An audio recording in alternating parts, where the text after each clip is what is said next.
Thank you for joining us tonight, Aliss Ink. How are you? I'm very well, thank you. Thank you for having me. Oh, thank you for coming on. It's our pleasure. We always blows our mind when people thank us. I mean, we're just so grateful for your time and the fact that you give us your time. So thank you. It's our pleasure. It really is. I look forward to this all week, so pleasure is all mine. Promise. Oh, no pressure then. No pressure. All right. Oh yeah, definitely pressure. No, fair enough. Do you know, I had a glass of whiskey with me and I've left it downstairs as well. I could have done with that, all this pressure. I'm still going with mine, so we're all good. There we go. No, I've left mine downstairs. Never mind. I'll get it after. But yeah, we were saying before we started recording as well, obviously it's nice and snowy over there. How is Sweden otherwise? Sweden otherwise? Because we're in a bit of a funny world at the moment, aren't we? So how are you doing at the moment? Well, yeah, funny is one way of looking at it, but yeah, it's madness. And I mean, as you probably know, Sweden has been quite a bit on the news. I know, just not here, but worldwide for how the approach has been with the COVID situation. So yeah, we're not in lockdown specifically. We are in some kind of semi-lockdown though. So there's a lot of regulations going on what you can and can't do, and how many people you can be in the same room and certain activities and so on that you try to limit. So it's rough. It's rough for wrestling. It's rough for martial arts, which is both of those things are where I have my family almost.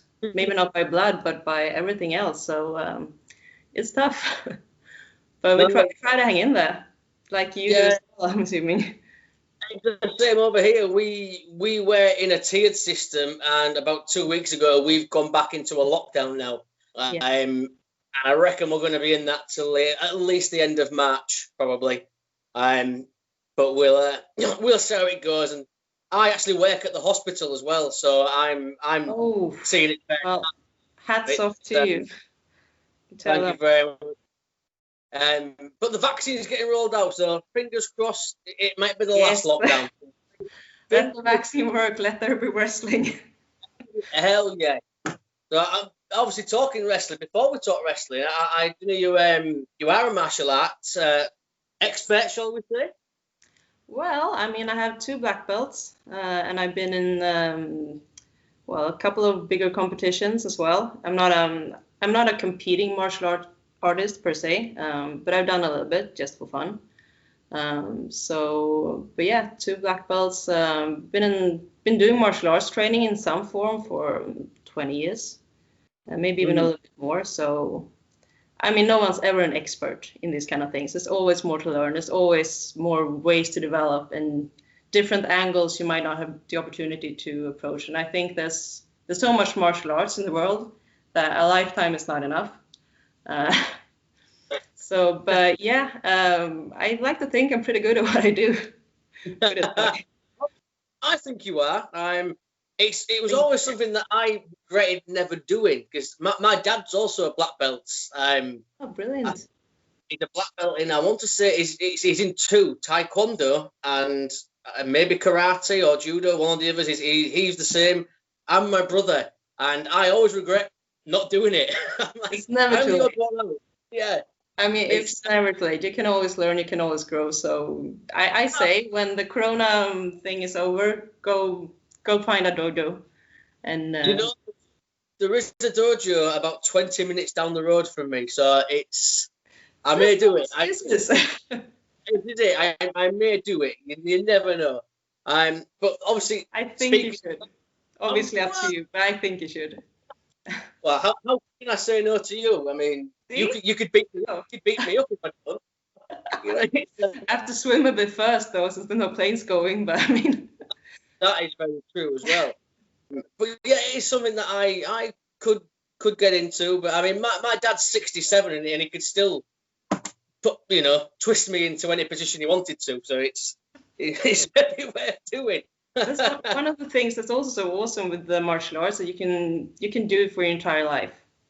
It's always, I mean, obviously there are limitations, and some things might not be available in your body when you reach a certain age. But it's always something you can do. You can still have the mindset. You can still learn so much from it.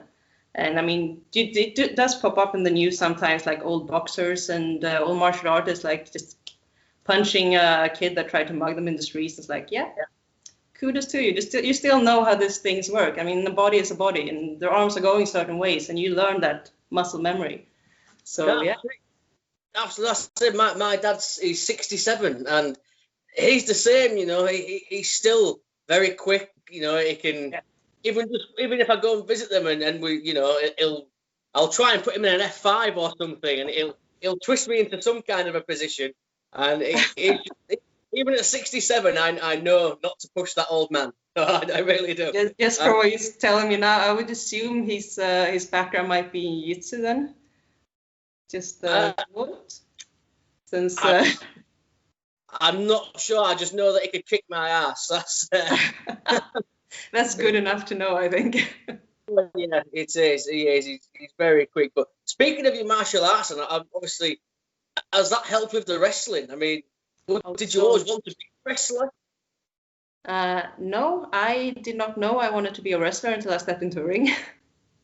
Wow. So, no, I had no previous experience with wrestling. Basically, before I basically before I started the tryout that I went to, and because I'd been to a few shows with one of my friends. We had a laugh, and I mean, it was a great time. She was also a martial artist at the time, and well, we looked at what they did in the ring, like, yeah, that would be so fun to try. And then a while later, she called me up, like, I found this place we can go and try wrestling. Would you like to come along? I was like, obviously, yeah, we talked about this. It would be fun to try. And the thing with try and try out, it's not necessarily the same thing. Yeah. So I went there, and yeah, it was a tryout. And I was not prepared for that. I did not know it was going to be a 5-hour ordeal, basically, and with promo classes and everything in it. And but I had such a good time, and I've never looked back. I mean, what's the scene like in Sweden? Because obviously we've spoke to a couple of guys from Body Slam in Denmark last week. But what's the scene like in Sweden? I mean, do you see it? Is it making the name as well, like as Denmark? Do you see it growing? Well, it did up until the start of last year, obviously. I think the scene is getting better and better. It's still very much underground feeling to it, which is kind of nice in a way as well. You get the kind of really rough, rowdy crowds that are really there to enjoy it, and they're burning for this, basically. Which is so much fun to work with. But it started to get a little bit more traction, I think, especially in Gothenburg. Sold out the last 3-4 shows, I think, like full houses for 550 people. So, which is really good for being Sweden. So it's starting to. It very much it works well with the hipster culture in Sweden as well as the hardcore wrestling fans, and as well as more the heavy metal crowd. It's like a mix of everything in this. So it was looking bright up until we can't have shows anymore. Then obviously, hopefully that's going to be over in a couple months at least. It's my wish. We'll see how it goes. Yeah, until COVID turned up and became the biggest heel of all time. Yeah. Yes, basically. Yeah. How many heels do you think is going to turn up now, like with a COVID theme? God. Will that be too easy, or is it going to be done? That's what I wonder. Oh, I need it to be done so badly. I really do. I love you mentioned underground, because that's how I've been describing it as well. That's the feeling I've got when I've been watching it. Yeah. That kind of like underground feeling that appeals to, you know, that heavy metal kind of scene and things like that. And that's what I absolutely love. I mean, I find NXT similar to that. It's got an underground vibe to it. It's, you know, the black ring, the black aprons, the black ropes. That's what I love. I think that's what's drawn me as well to the Swedish scene. Wrestling should be a bit rough. I mean, it shouldn't be polished and edges. It should make you feel something. So, and I think the underground scene helps with that in a way. Oh yeah, absolutely. Yeah, I mean, wrestling should make you feel something. We say that all the time. It's about you remember the moments. You remember exactly. Yeah, you remember what it makes you feel. I'm old enough to tell you that I remember Hulk Hogan body slamming Andre the Giant at WrestleMania 3, and that's my earliest memory, and that's the moment that stuck with me. And I'm almost 37, and I'm still stupidly obsessed with this crazy world of wrestling. So yeah, I get that so much, and I'm kind of envious in a way as well, because I have not grown up with this. I mean, obviously martial arts has been a part of my life for such a long time, and I wanted to be a stuntman as a kid, and I think kind of like everything working up to that, this wrestling is as close as I'm ever gonna get, I think, or at least as far as I've gotten for now. So that was my childhood dreams. I've always loved this kind of the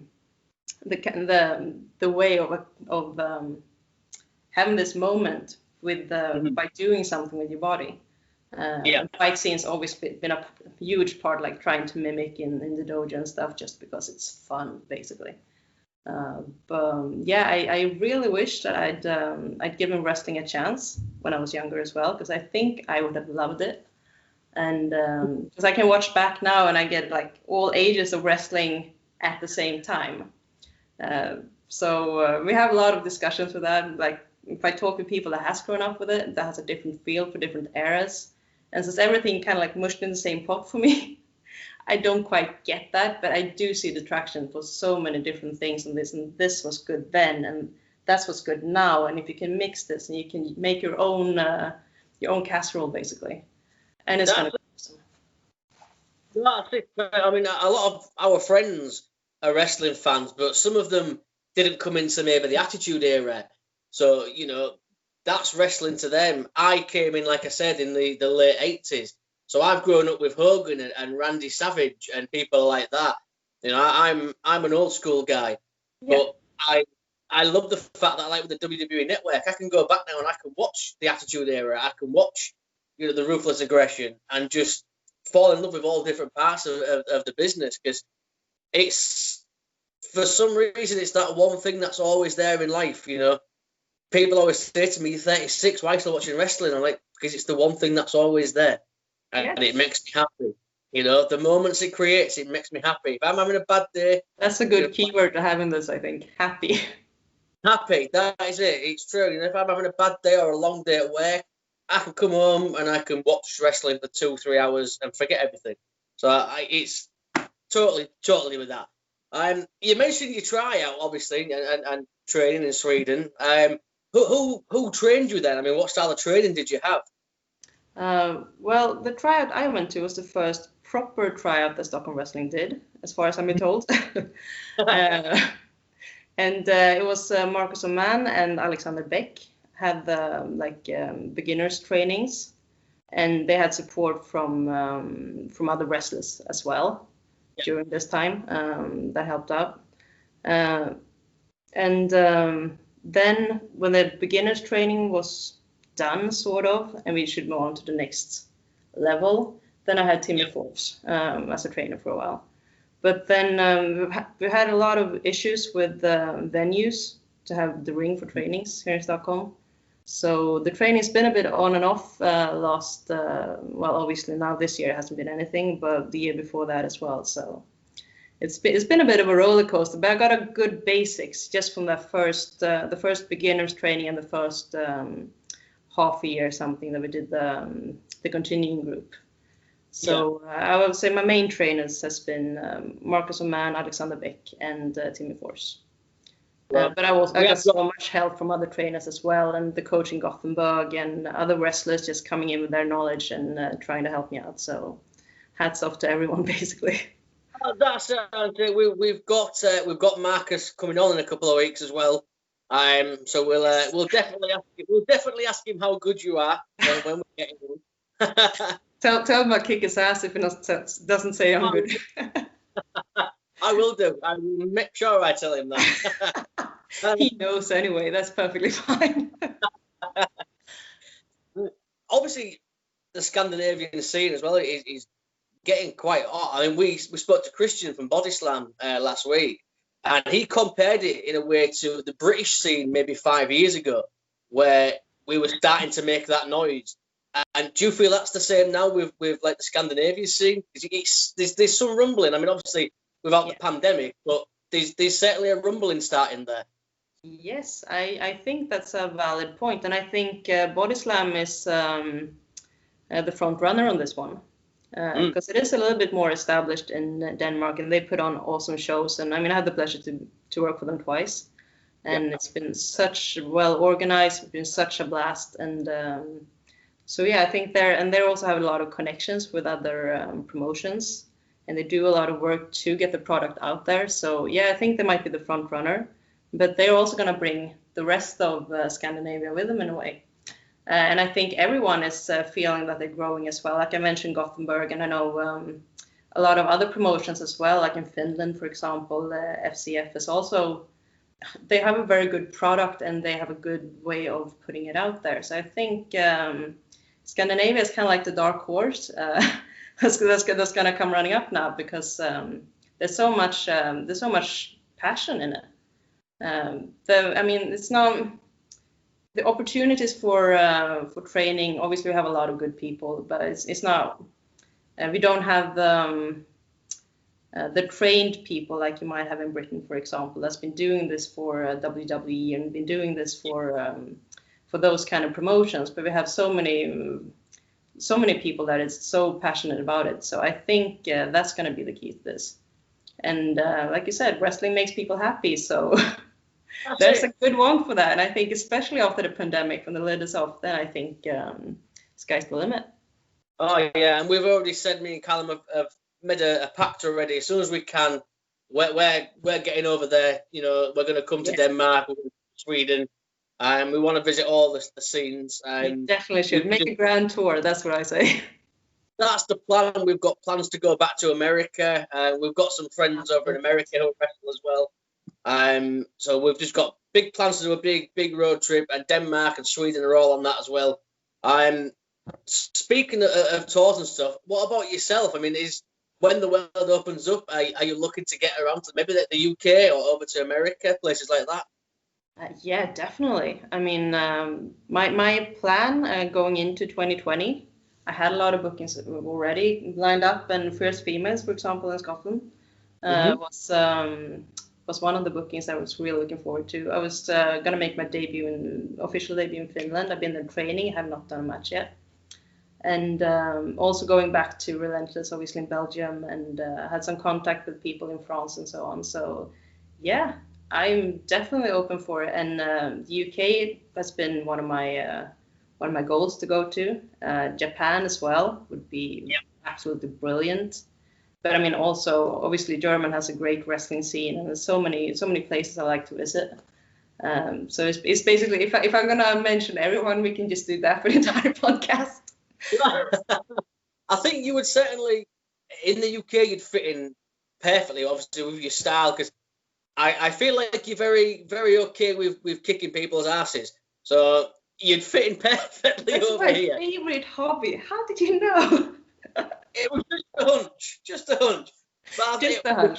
Just a little one. Perfect. But another place, and obviously I'm maybe putting words into your mouth here, but another place I would love to see you, if I don't know if you've thought about it yourself, but there's Josh Barnett's Bloodsport. Oh. I think that would be perfect for you. That sounds very much interesting. Yes. I'm totally down for that.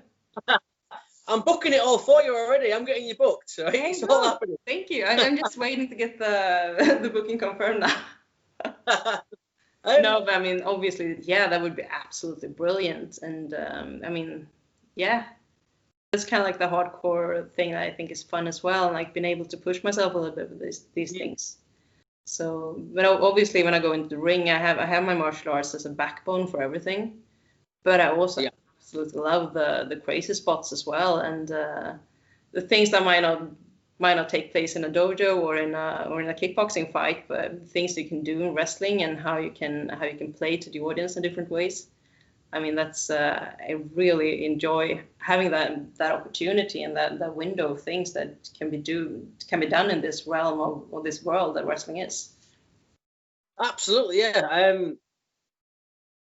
I mean, yeah, I want to see that. I'm picturing it in my head already now. I mean, before I called you as well, I was watching some of your videos, and in my head I was like, I really want to see Alice against Shayna Baszler. I just yeah, that. And I think I've given myself a dream match. I'm like, I need to see that. Yeah. Let's make the stream happen, people. I mean, either like certain like wrestlers you do look up to or you emulate, and people you want to step into the ring to, like a Shayna Baszler. I mean, that would be awesome, obviously, and she's so well established and everything as well. So I mean, it's obviously brilliant at what she does. So yeah, that would be really awesome, in all honesty.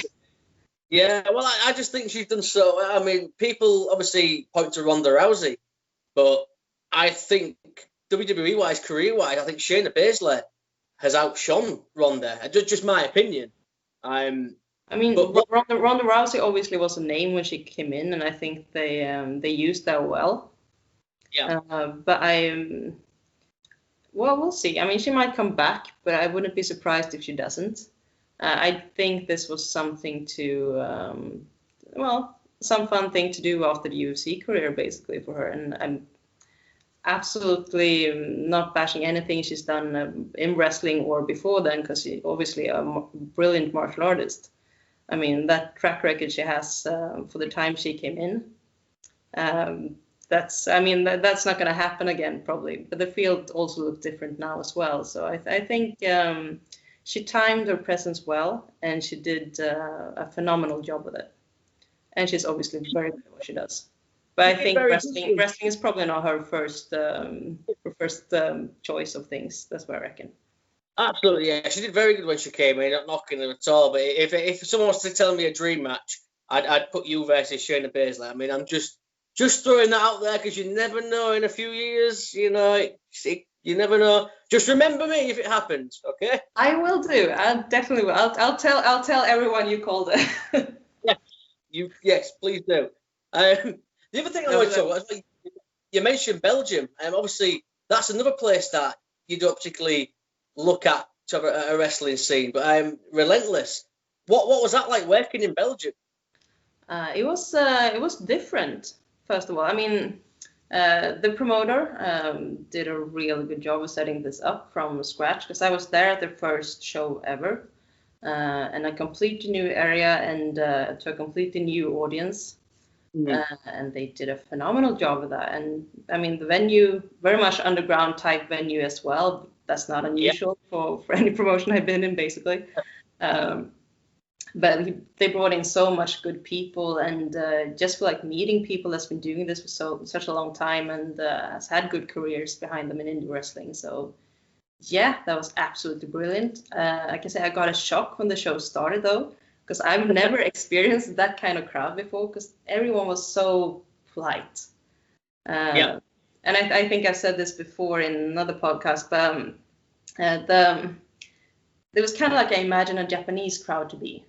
Right. Because people were very much into what was happening. They were watching, they were engaged, but there wasn't the screaming, it wasn't the instant gratification for a wrestler that, okay, they're into this, they're enjoying what I'm doing. They were like, well, so a bit of an applaud when you did a fancy move, and it's like, but people did enjoy it. But I did get a bit of a reality check in the ring and started questioning, am I actually doing enough?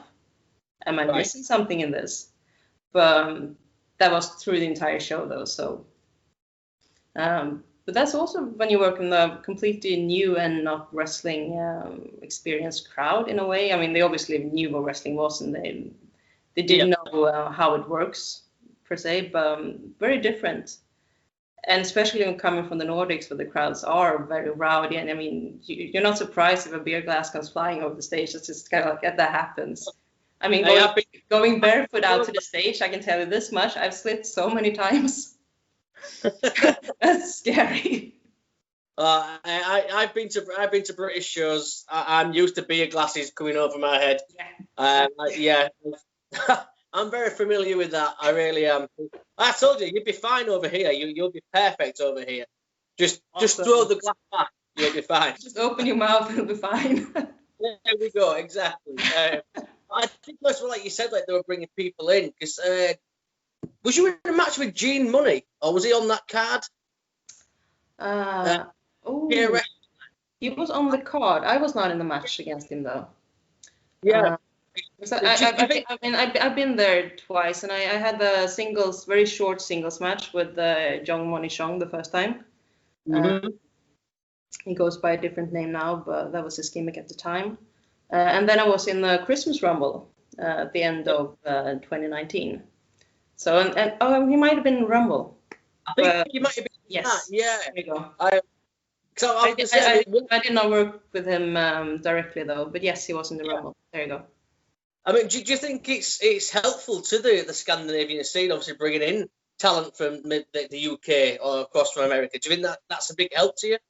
I think it is, especially as when you can bring them in as well as having seminars and such, which is often how it's done when you have a small promotion. If you have the opportunity, you bring someone in, you want them to have a seminar as well, just to get some of that knowledge and also give them a bigger opportunity coming here and get some extra money from it, obviously. So that's also a thing. But yeah, I think it's very helpful. I think we need that. I think we have a lot of people that has a lot of experience, but if you look at the wider basis of people wrestling in Scandinavia, we do need that input because we don't have that as much within ourselves. We might have the passion and we might have obviously we can watch people do things on WWE Network, for example, and try to emulate that and watch indie shows and try to emulate that into our own products and into our own gimmicks. It's not the first-hand experience that you might need to reach the next step. And it's not available to everyone going away and doing a month in some other promotion either, which would be absolutely wonderful to do, and I would love to do that. But I mean, we're all trying to get by working our daily lives as well, so so you have to make it work with everything else, and for everyone it's not available. So I think it's very helpful. Yes. That was a very long answer to a short question, I just realized. you can answer for as long as you want. I don't mind at all. But I guess it is as well because these guys like perhaps come from the UK and then going to go back to the UK and say to other wrestlers, look, you need to go on this show in Sweden or this show in Denmark. So it's more exposure, it's more word of mouth. I said we spoke to Chuck Mambo a couple of nights ago, who has worked with Body Slam a couple of times, and his face, when we mentioned Scandinavia, his face lit up. He cannot wait to get back there. So things like that as well. He's getting the name out there to these other countries, and these other wrestlers are like, all right, I need to go and get booked on this show. So I've heard that so many times from people that contact me from example wrestlers that's been in Relentless and contact me afterwards and like, can you get me to come to Scandinavia? Because that is on the bucket list, and people heard good things, but I mean, just because it's such a good crowd to work with, and it's fun, and it's we focus on the fun because that's what your audience likes. I mean, obviously my gimmick is not the fun type of comedic gimmick, but it's still always there, and it should be these outrageous characters and a little bit more like the 80s style wrestling in a way. But it works very well here. Yeah. No, totally. And hey, the 80s style's my style. That's my baby. So I'm sold. I'm sold. But yeah, Chuck, when we spoke to Chuck, his face lit up. He's smiling his face. He said he cannot wait to get back over there. And it's a testament to the scene. It really is. I hope to meet him in Denmark or Sweden or Finland or Norway or whatever soon. Then I'm looking forward to it. We're all coming. Yes, over. Please do. We'll be there, I promise. We will be there. I'm not just saying this. It is a big, big happening. We'll be there. Otherwise, I come over and kick your ass. There we go. It's all right. I'll just hide behind Callum. He's a bit taller than me. I thought you were going to say you're going to hide behind your dad. I'm not going to go after him, though. That sounds dangerous. Well, he's an old man. I reckon. Yeah, you'd probably kick his ass, but I won't tell him. I won't tell him that. But you know, he's all right. Fair enough. He's got a big Hulk Hogan mustache as well, my dad. So he'll just use the power of the mustache or something. But he'll Hulk up at some point. I'm sure he will. It's what he does. He's nuts. He does it all the time. If I go around to the house, just because he's got a Hulk Hogan mustache, he'll start doing all of this and all of this. I'm like, that sounds brilliant. I'm like, stop it, old man. Come on. But you kick my ass. That's a definite. But when the world opens up, not if, when. What are the plans? What are the things? What are your goals? My goal, when we've put it this way, when things open up locally, first of all, I mean, get back to putting up shows here, be a part of the Stockholm wrestling crowd, and obviously Stockholm Wrestling and Freedom, and then travel within the country. And you have the Gothenburg promotions, you have Malmö, and Halmstad as well, which is a smaller promotion, but they did put up shows last year, so I hope they're gonna do that again. To find a new venue. But I mean, that's obviously the first goal, because I think that's what's gonna happen first. But as soon as you can start traveling, I mean, UK, I'd say that is honestly the first things to check off the list. I mean, obviously, I'd love to go back to Relentless as well, and the rest of Europe whenever that's possible. But I have my eyes on UK, and I've had that for a while, and it would be so awesome to work there and get to know. I mean, I met some people in Relentless from the UK scene, and also in Body Slam, some of the women from UK came over for a women's show there. So and everyone is obviously so brilliantly good at what they do, and so fun to hang around. So yeah, that is definitely. Well, there you have my answer. I said the UK scene will be perfect for you, and there seems to be a promotion in nearly every city, so you'd be spoiled for choice. You know, and me and Callum tried to get to as many shows. Hell yes. You go. And obviously, me and Callum, we go to as many shows as we can. We have friends who wrestle around the country, so we'd be there. We'll grab a whiskey with you after the show as well. Yes, I'm all for the whiskey. Go. I know. I know it's a wine glass, by the way, but it is actually a pure whiskey. Still whiskey. I know, and I've left mine downstairs. I've got a bottle of Johnny Walker, and I've left it downstairs. But we'll have a whiskey. We'll have a whiskey. Now, normally we usually wrap up after about half an hour, but I want to do a little bonus bit because. Oh, look at that. Yeah, I want to talk about the tattoos because obviously I'm tattooed as well. Is there a story to the tattoos? Well, there are several stories to the tattoos, put it that way. I did my first tattoo when I was 17. Mm-hmm. So it's a little bit younger than you're actually allowed, but on the border, basically in Sweden at least. Yeah. But I'd been dying to get a tattoo for at least 6-7 years before then. My older brother is extremely good at drawing and art, and I could never reach that level, so I kind of gave up and never tried. You know how it works when you're the younger sibling. But I got really interested in tattoos instead and starting drawing them for myself already as a kid. So I knew I wanted a tattoo, and for a while I thought I was going to get into tattooing, but I didn't do that for reasons. But first tattoo at 17. It was not very well thought through. It was a homemade drawing. There wasn't anything wrong in it itself, but it went around the arm, and I was very skinny at the time. I didn't train anything. A few years later, the thing around the arm looked like I don't know, some 3-year-old had gone with a pencil like this. So, but I kept getting tattoos now and then for a while, and then I decided plus 10 years ago that no, I want something a bit more like a full bodysuit. Yeah. So some of the tattoos I got when I was younger is still there, but like weaved into this bigger pattern, and some as well that was a little bit worse shape, and some maybe not as sound decisions as well when I was a wee bit drunk. That has been tattooed over. So yeah. I've been there. No, but it's more a question of the style of tattoos, I think, for me. Than, I mean, obviously some of the images bear meaning to me specifically. I picked everything by myself for a reason, but it's more the styles. I'm obviously been into martial arts a long time. I'm fascinated with Asian culture. So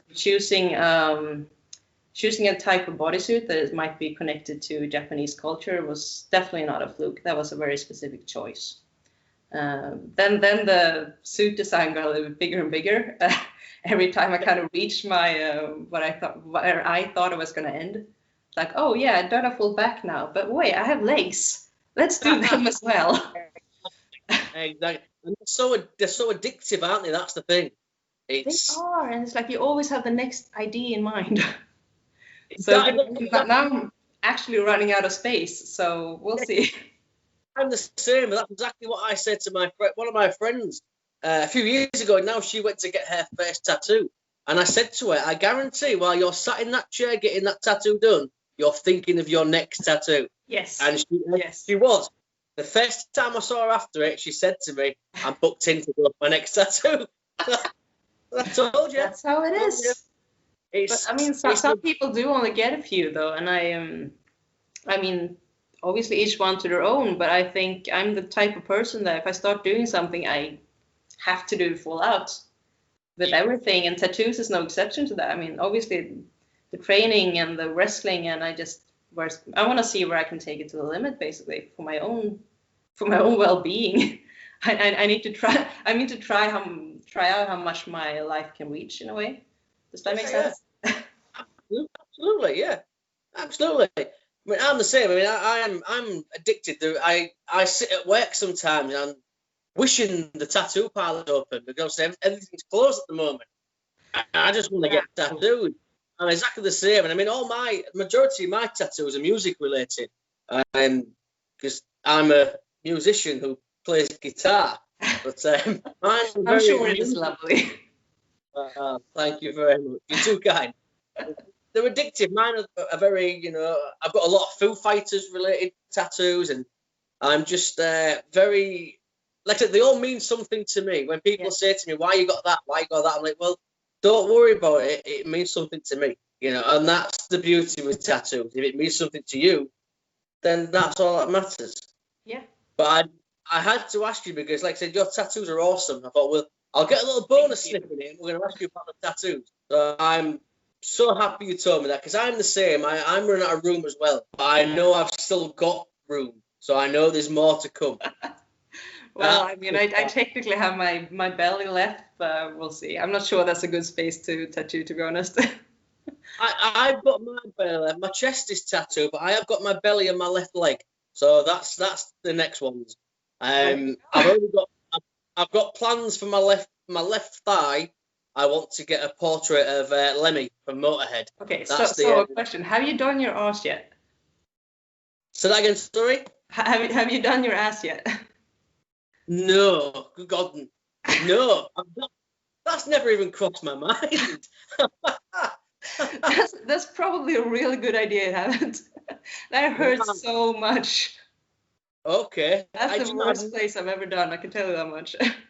Wow, I've never thought about that before. But now you have, and now you will eventually. Now I have, and now I'm tempted just to see what it's like. Yeah, I'm gonna think about that now. I'm gonna think about that. The best one for me was be in your mind every evening before you go to sleep, and you will not be able to let it go. That's it until I'm sat in that tattooist chair and he's putting a needle in my ass. That's it. Now you've created a monster. You've created a monster now. For me, yes. my most painful one was my calf. It was horrendous. Yeah. Oh my. Not fun either. No, it took about 2.5 hours and I was laid there. But because my friend is my tattooist, I didn't want to sound like a complete and utter wimp. So I was biting my lip for 2.5 hours, dying to scream. I took it like a man. I screamed after I'd left.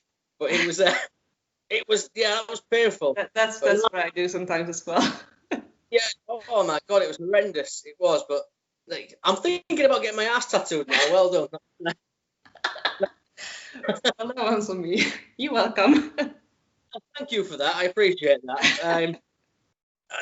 Again, I know we have to wrap up in a minute because we always like to bring people back. So I do hope you will come back at some point. That would be awesome.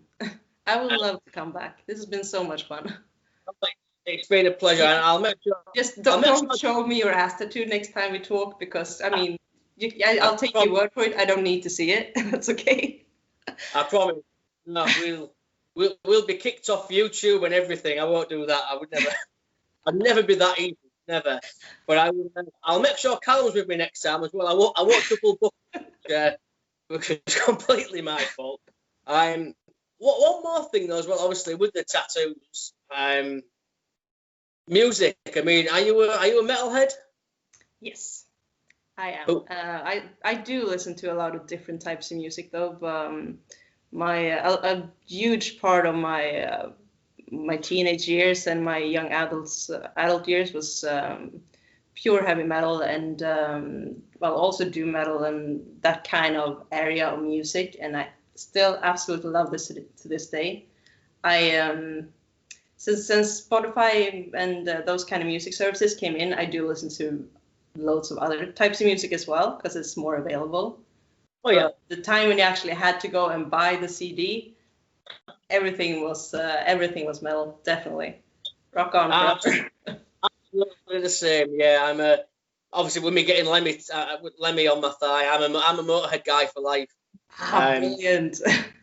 I've seen him live a couple of times. It's always such a good time. They're just. I always say, you think of rock and roll, you think of Lemmy. There's nobody can touch that man. No, that is absolutely true. Yeah, absolutely, a god. But yeah, I had a hunch it was a metalhead. I really did, so I had to ask. Well spotted, I'd say. Thank you very much. And I guess one last question then. I guess, how important is that? Obviously, like, music and wrestling go together so well. So I guess you're getting to do you have two of your loves in one, really. I mean, very true, and it's so much incorporated in in wrestling. I mean, the music scene is one thing, and obviously the entrance musics, and like when you do the clips in between and everything as well. And it's always a backbeat to wrestling. Yeah. Which is a very nice feeling to have. And I mean, I do my entrance to, in most promotions, I do my entrance to Immigrant Song by Led Zeppelin, which is, it's such a nice feeling to walk into that music. And that's just add to everything else. And I mean, the excitement you feel for going up in the ring and do your stuff. I mean, also, like, all kind of subcultures have a part in wrestling somehow. So it's, again, this melting pot of a little bit of everything mushed together in, like, the best casserole ever. That's it. Absolutely. Couldn't agree more. And we'll what better way than to come down to the ring to Immigrant Song? I mean, my dad always says Led Zeppelin were the original metal band. That's what my dad always says. So what better band come down to the ring to than Zeppelin? It is absolutely. I mean, it's like I said, it's such a good feeling to walk into that music. So yeah, exhilarating. However, and this is a fun story if you have time. I got completely fooled once because I mean, this is such a well-known song. It happened to play in the break of the show, one of the shows I was working, and I was on straight after the break. So I immediately, being backstage, is thinking that, oh, I should be on stage now, and runs out, half prepared. I mean, gear on, obviously, but still not exactly ready to go up in the ring. It's like, oh, I need to do my thing now. So runs out. Goes up like with the hood up and up to the stage and do my like salute thing I do in the beginning, and then looks up and then sees, oh, okay, this is not happening now. I need to just go in again. So I did my bow once more and just went up backstage. I was mortified. And everyone backstage was laughing their asses off. I was like, yeah, thank you guys. You can't be in the wrestling business without at least making a fool of yourself once, right? Oh God, it's gonna happen so many more times, I think. But it also goes to show it's like one of these timeless songs is always gonna be played. Oh, that's it. Think of it like this. You got to come out to Zeppelin twice in one night. So, yes. There we go. That is actually a really good point. That's how I'm gonna put it from now on, I think. That's it. Zeppelin twice in one night. You can't complain. You can't beat it. You really can't. But absolutely right. Yeah, exactly. Before we wrap it up as well, like I said, definitely come back on. I will drop you a message again, and we'll get you back on. Because it's been an absolute pleasure. But before we go, tell everybody where they can find you, social media, any upcoming shows, any merchandise. Let us all know. Yeah, well, upcoming shows, a little bit short in that area right now, obviously. Hopefully soon, please. But you can find me on Instagram and Facebook and Twitter. And it's Aliss Ink, ALISSENINK. And I do have merch. I do not have it on me, unfortunately, so I can't show it off. But you can always send me a message if you're interested, and I'll send you a package. Absolutely fantastic. But I'm so happy you came on. Like I said, we normally go 20 to 30 minutes. We've gone 48 minutes because it's just been fun. It's just been so much fun. Thank you for listening. It's been an absolute pleasure. I can't thank you enough. But for now, Aliss Ink, we are Ringsiders. Thank you very much. Thank you. Bye.